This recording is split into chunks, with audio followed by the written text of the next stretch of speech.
Well then, emptiness means essentially transience. That's the first thing it means. Nothing to grasp, nothing permanent, nothing to hold on to. But it means this with special reference to ideas of reality, ideas of God, ideas of the self, the Brahman, anything you like. What it means is that reality escapes all concepts. If you say there is a God, that's a concept. If you say there is no God, that's a concept. And Nagarjuna is saying that always your concepts will prove to be attempts to catch water in a sieve or wrap it up in a parcel. So he invented a method of teaching Buddhism which was an extension of the dialectic method that the Buddha himself first used, and this became the great way of studying, especially at the University of Nalanda, which has been re-established in modern times, but of course it was destroyed by the Muslims when they invaded India. The University of Nalanda, where the dialectic method of enlightenment was taught. The dialectic method is perfectly simple. It can be done with an individual student and a teacher, or with a group of students and a teacher. And you would be amazed how effective it is when it involves precious little more than discussion. Some of you, no doubt, have attended tea groups, blab labs, in which people are there and they don't know quite why they're there, and there's some sort of a so-called resource person to disturb them.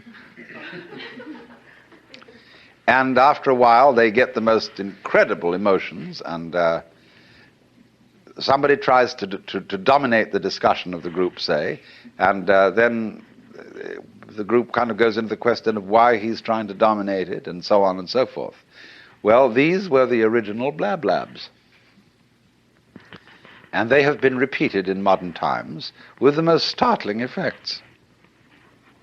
That is to say, the teacher gradually elicits from his participant students what are their basic premises of life.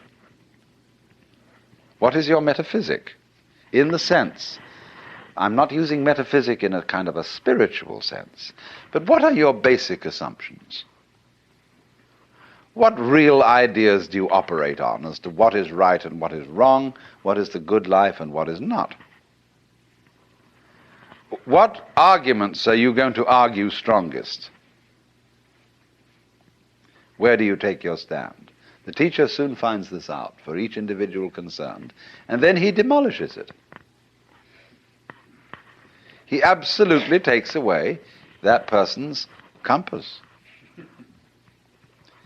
And so they start getting very frightened and say to the teacher, all right, I see now, of course I can't depend on this, but what should I depend on? And unfortunately, the teacher doesn't offer any alternative suggestions, but simply goes on to examine the question, why do you think you have to have something to depend on?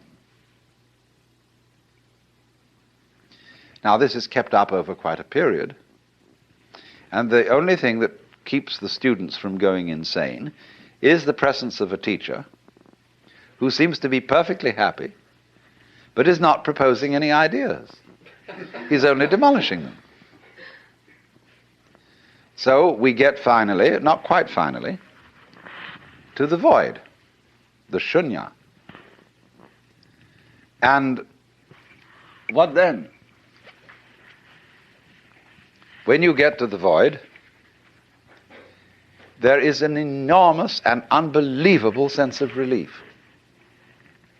That's nirvana. Phew, as I gave a proper English translation of nirvana.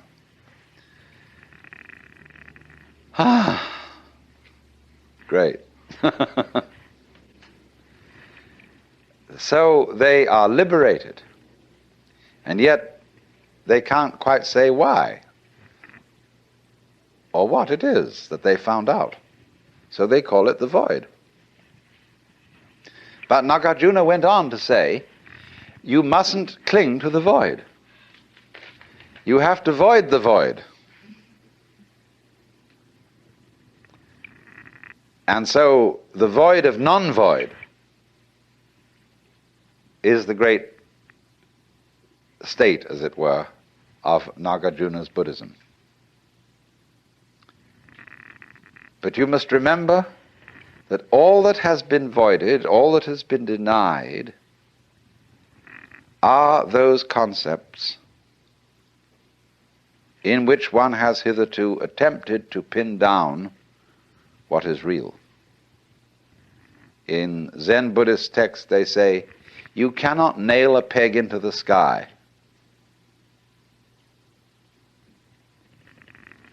And so, to be a man of the sky, a man of the void, is also called a man not depending on anything. And when you're not hung on anything, you are the only thing that isn't hung on anything, which is the universe, which doesn't hang, you see. Where would it hang? It has no place to fall on, even though it may be dropping. There will never be the crash of it landing on concrete floor somewhere. But the reason for that is that it won't crash below because it doesn't hang above.